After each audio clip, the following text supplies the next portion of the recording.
Welcome to another edition of In the Weeds with Ikard and Lehman, presented by Riverwind Casino. Riverwind is Oklahoma City's premier casino experience, and there are so many reasons why Riverwind is consistently voted OKC's number one casino, but it all starts with their amazing variety of gaming thrills and excitement.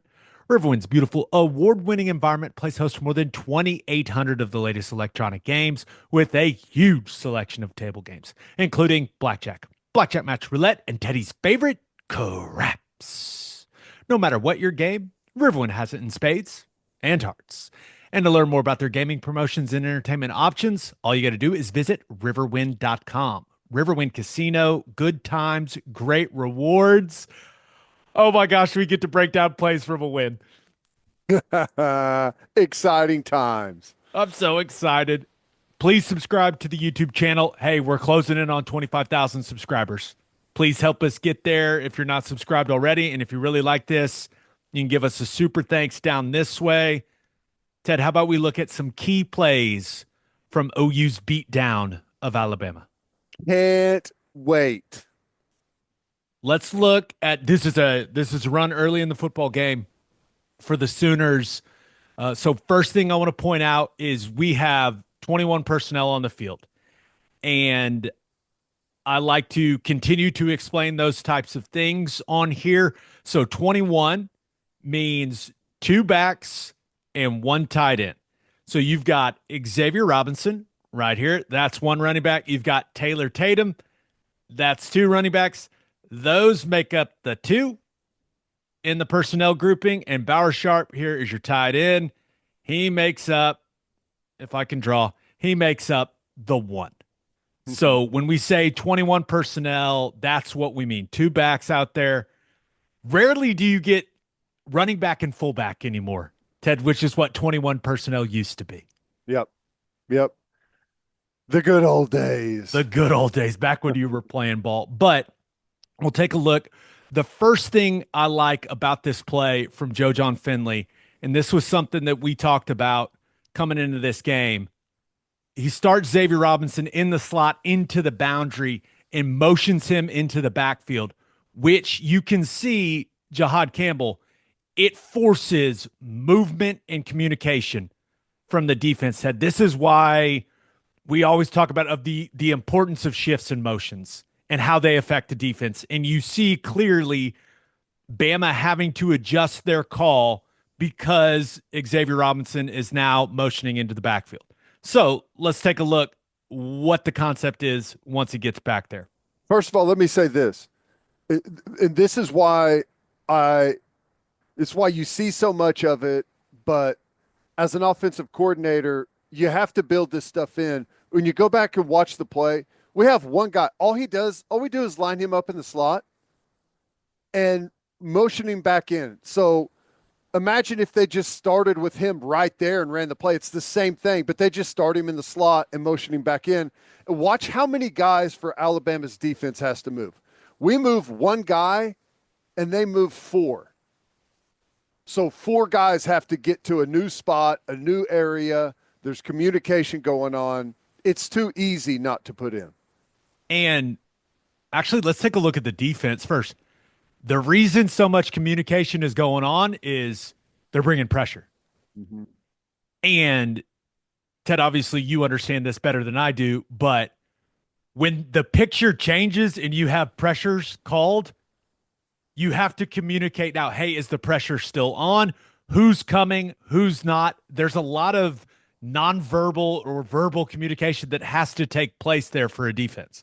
Yeah, so if you rewind it back to the very beginning, oftentimes, so this is a corner blitz coming from the boundary.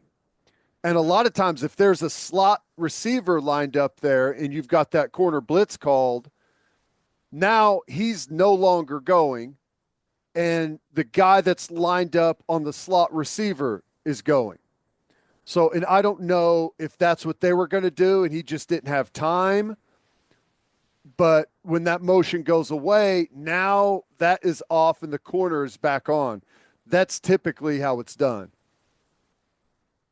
So Xavier gets in the backfield. They snap it with him still on the move, which is kind of cool. Yeah, I And like that.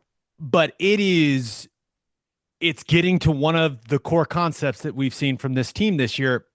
I call it GY counter. It's just because it's a guard and then a tight end. I usually refer to the tight end as the Y.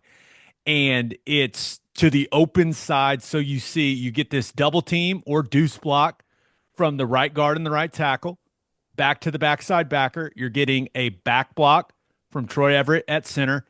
Heath Ozaeta is pulling, thinking, I am kicking out the in man on the line of scrimmage. You've got a reach and hinge technique from Logan Howland. And then Bauer Sharp is going to be your second puller inserting for this front side linebacker. And that's the counterplay. And we saw them get to counter in a ton of different ways, different personnel groupings, different shifts and motions before him. But a lot of times it was all window dressing just to get to this core play. And this is a great example of everyone executing their job at a high level. Because of the pressure, the picture changes. Heath Ozaeta goes to kick out. There's no one to kick out. And it's really good by Spencer Brown at right tackle. He feels that in tight. He's a little measured, and he collects him. So now, Heath Ozaeta, he no longer has that guy. He has to make an adjustment, right? He has to adjust on the fly, and he goes to that front side backer, which then forces Bauer Sharp. You see where Bauer Sharp's eyes, hey, that front side backer's me. No, he's got him.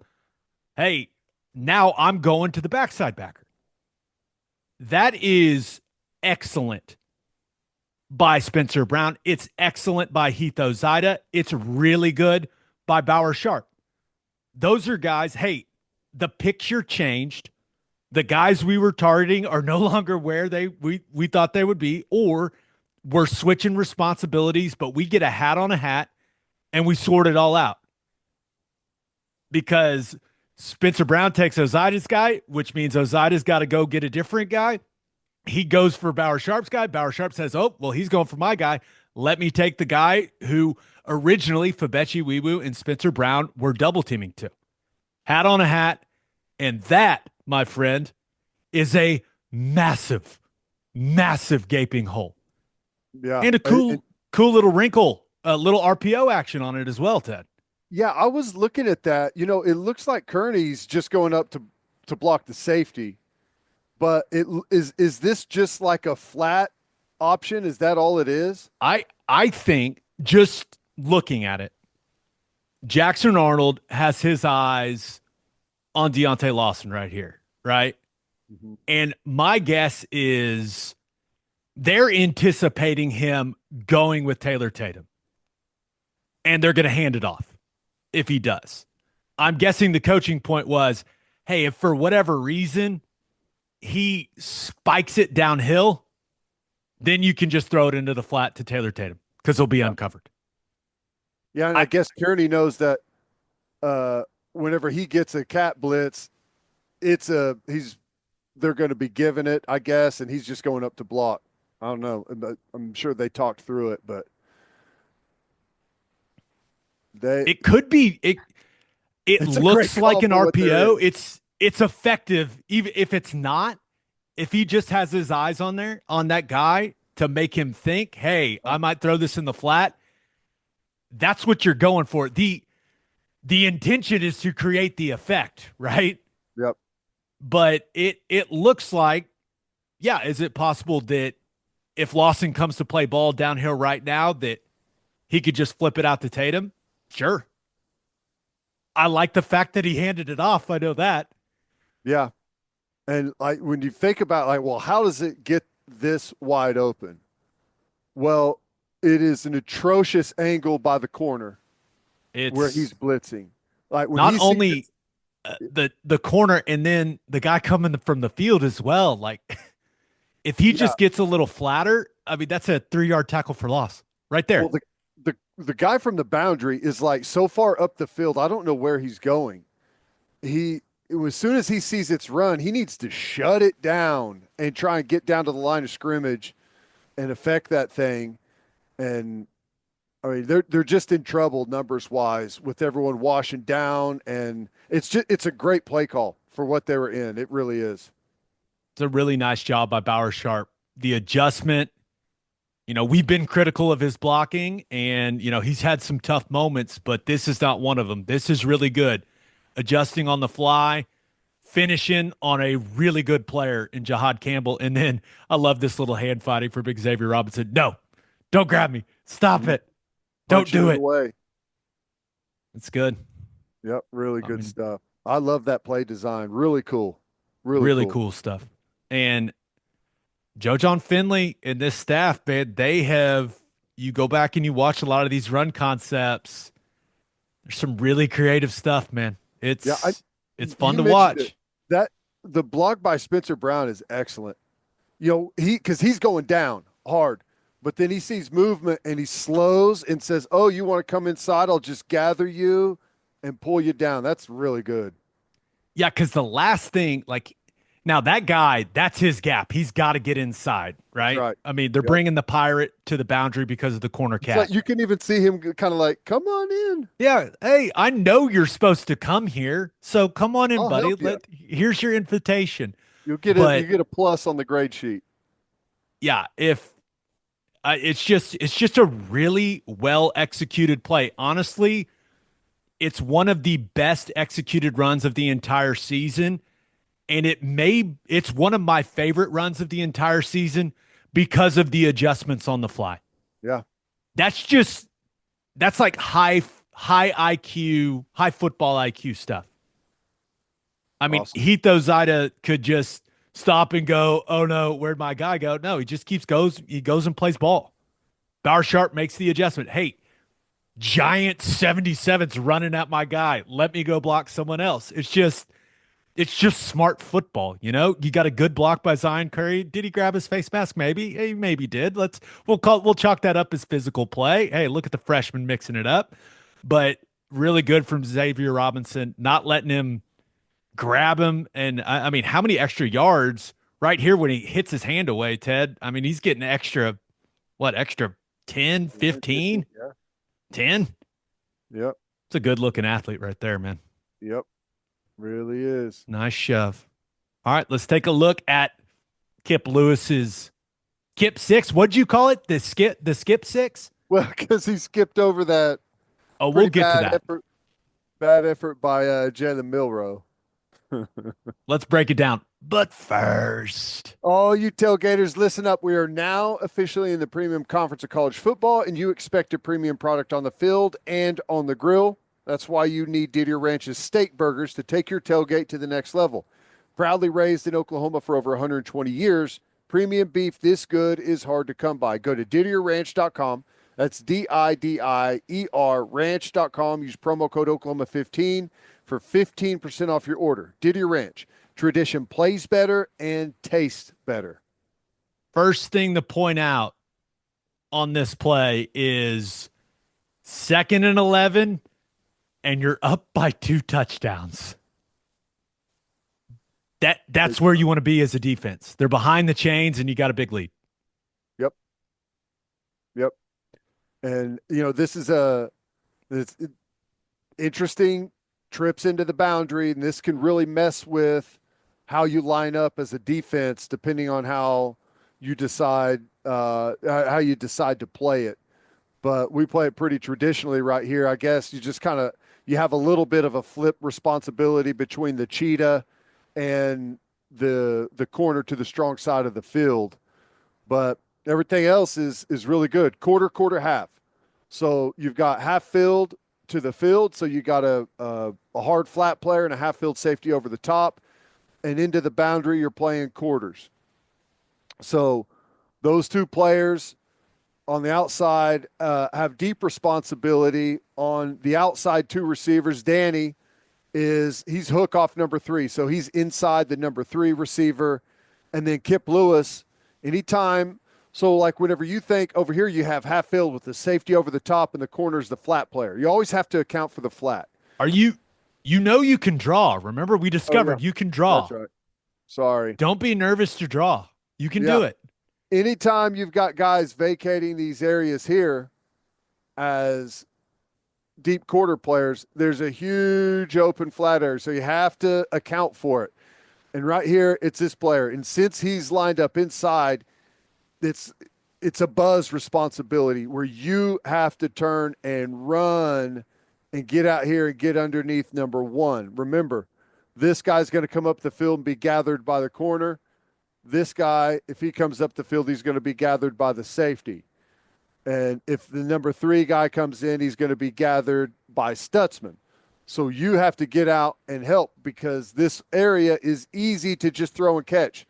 So this player has to get out underneath that flat route and protect against these short plays that you throw out here to the number one wide receiver. Look at that piece of art, people. Oh, and you know how to clear the screen. Yeah, big time. Let's go. So you look at is it as simple as Kip's doing his job and it's a bad decision by Jalen Milroe? Yeah, for Milroe, you see he doesn't have anyone that's lined up anywhere near to get out there. Now, oftentimes you would be bumped over where Stutzman would be the apex player or kind of lined up about where Kip is. And then Kip would be, since you have a threat of three to the flat, he would be head up to outside shoulder of the number two wide receiver just to have a presence. He would be right here. And Stutzman would be right here inside of three. Right. But they're kicked all the way in. So it doesn't give the appearance that anyone's going to be able to get out there. But he buzzes right now all the way underneath number one. And I don't think Milroe anticipated it. It's probably a good opportunity, Ted, to explain the concept of empty checks for a defense. The way that I've always thought about it is you come into a game and there's only a certain amount of things an offense could do out of empty because there's no backs in the backfield.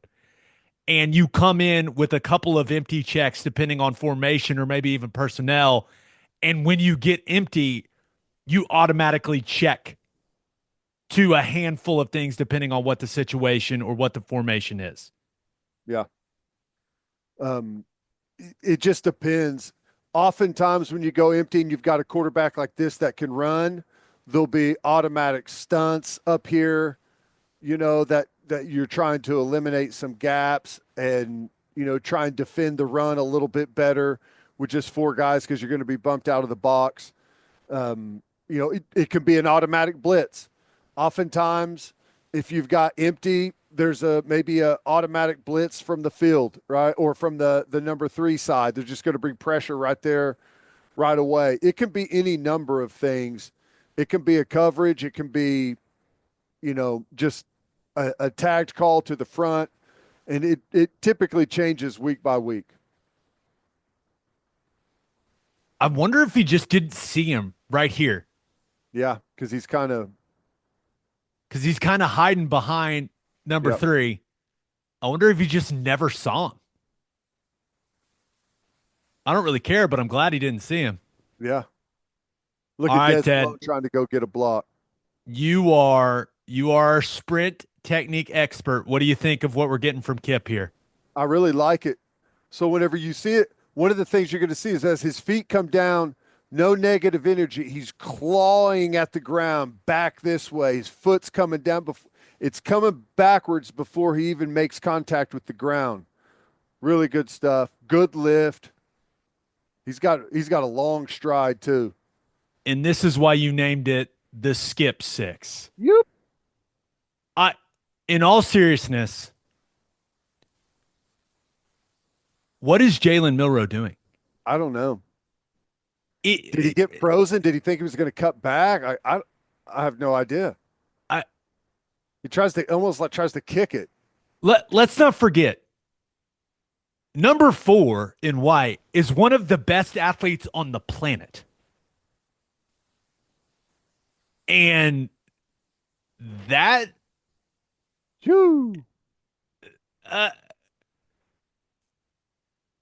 that does not look, to me, that does not look like his best effort. No. Alabama fans are not happy about it either. I saw Kalen DeBoer was asked about it today at his press conference. I I mean, have you ever seen a quarterback try to slide tackle a player after an interception? I don't think I've ever seen that. I mean, I've seen some quarterbacks try some really bad stuff, but I mean, that's really not even an effort at it. He's almost avoiding him. So bizarre. Was just kind of a bizarre night for him overall, but Yeah. nothing more bizarre than the decision to go for the slide tackle there. How about this from Kip Lewis? Well into the end zone before he throws it Yeah. on the ground. Smart. How Guy's about not in this? that situation very often. Now, it's his second one of the year, but sometimes these defensive guys, you worry, hey, don't drop that thing until you cross. And he's well into the end zone before he lets it go. I like that Des Malone just chucks that thing all the way up into the stands whenever he catches it. If he was in the NFL, he'd be getting fined, Ted. I didn't even notice that. Just throws it Yo! into the stands. That's amazing. And then look at our guy Caleb Kelly getting some love. Oh, Just I right didn't realize place, that right was time him. for Caleb. Oh, just big hug, big That's bear hug. beautiful. And one broadcast complaint: Sh- don't show me sad Milroe. Yeah. Show me the guys celebrating. Don't show me sad Milroe. And by the way, it's dark anyways. Can't see him. So cool in person. So bad on television. Yeah. I wonder if What TV networks will ever outlaw turning the lights off when people score. But yeah, we missed a great OU celebration to barely see sad Milroe in the dark. yeah, it is interesting. It kind of at that point was the story of the game that, he had thrown back-to-back interceptions at this point, right? And they were collapsing. So, I guess I get it, but I much rather would have watched our guys celebrating down there. Yeah, it is what it is. All right. One more thing we got to look at. This has been quite the topic of conversation, Ted. Yeah. The illegal touching call. Now, I think it's important to point out that college football and the NFL do not have the same rules when it comes to formations. And I've had several people send me a screenshot of them Googling illegal touching and an AI generated answer that is incorrect. It's Right. it's not. So in the NFL, you have to have an eligible receiver on both sides of the formation. There has to be a guy, whether it's a tight end, a running back, a wide receiver. There has to be an eligible receiver on both sides of the formation. This formation that Alabama is in is an illegal formation in the NFL. You cannot run it.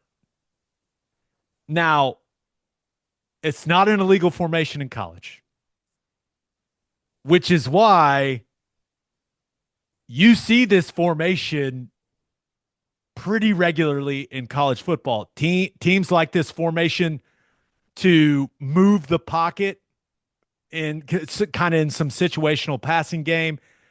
I know I talked to a couple coaches that use it in third and short or medium, and they like some run pass checks out of it. But It's not easy. It requires a totally different set of rules to line up to on defense, which is one of the things that makes it very difficult. And at least whenever I played, we called it end over because this guy, the end man on the line of scrimmage, it's the same exact formation as it. Just eliminate this guy. You got Y, slot receiver, Z. That's typically how you have trips, right? Whenever you have a tight end in the box. Y, slot, Z.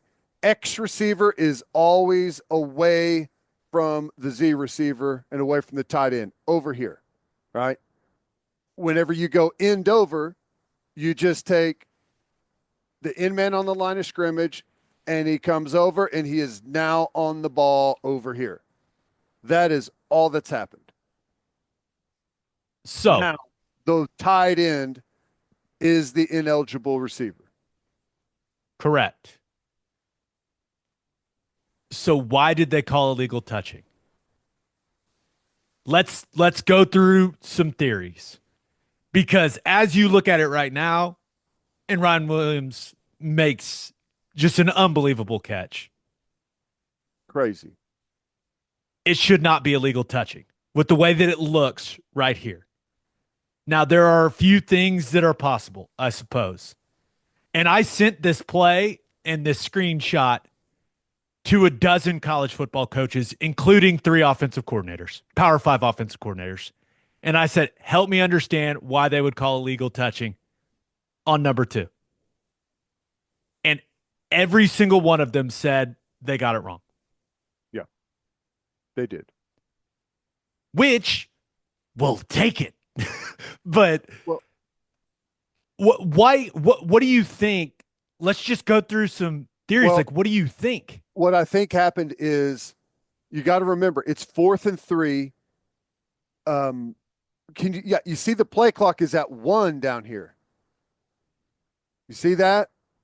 It was a mad scramble for Alabama trying to get lined up. And they all came running over here sprinting. The Z receiver lined up on the ball at first, and then takes his little 2 steps back to get off. And he waved. He did the arm back to the official. So I think the official just messed it up. Plain and simple. Because people do often line up with this guy on the ball, the Z out here on the ball, X on the ball, and this guy is off and the tight end off.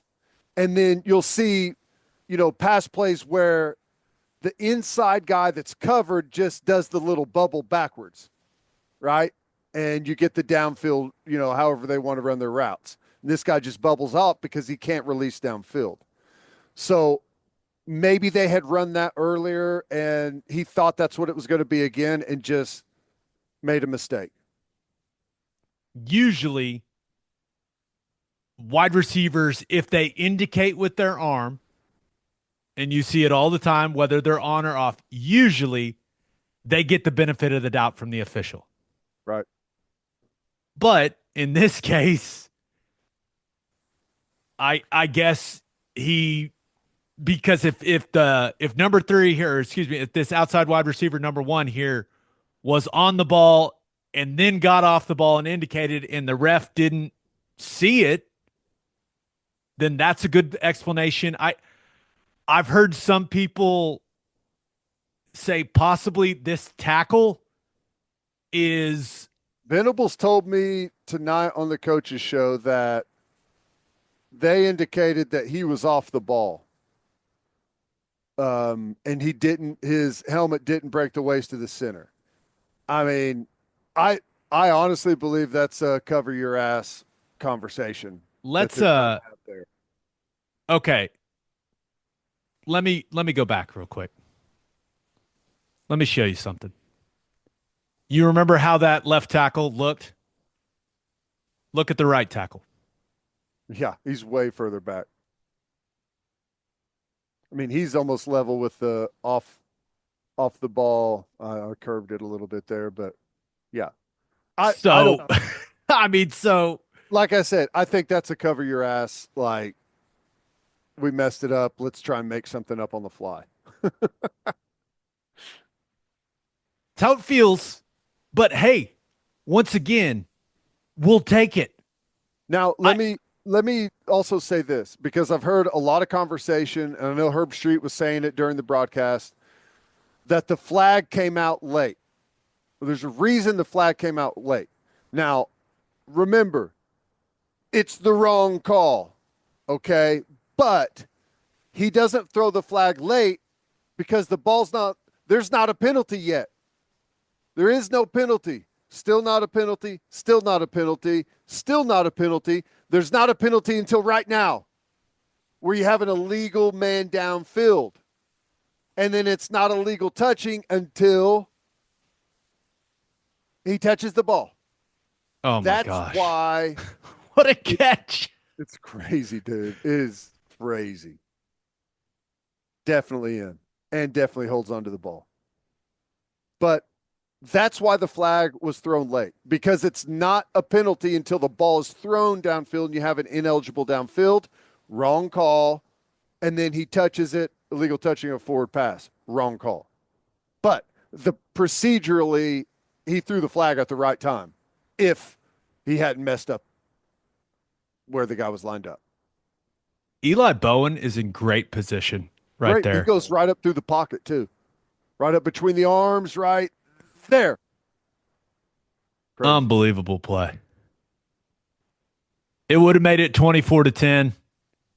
It wouldn't have made a difference in the game. OU was whooping them at the line of scrimmage. Yep.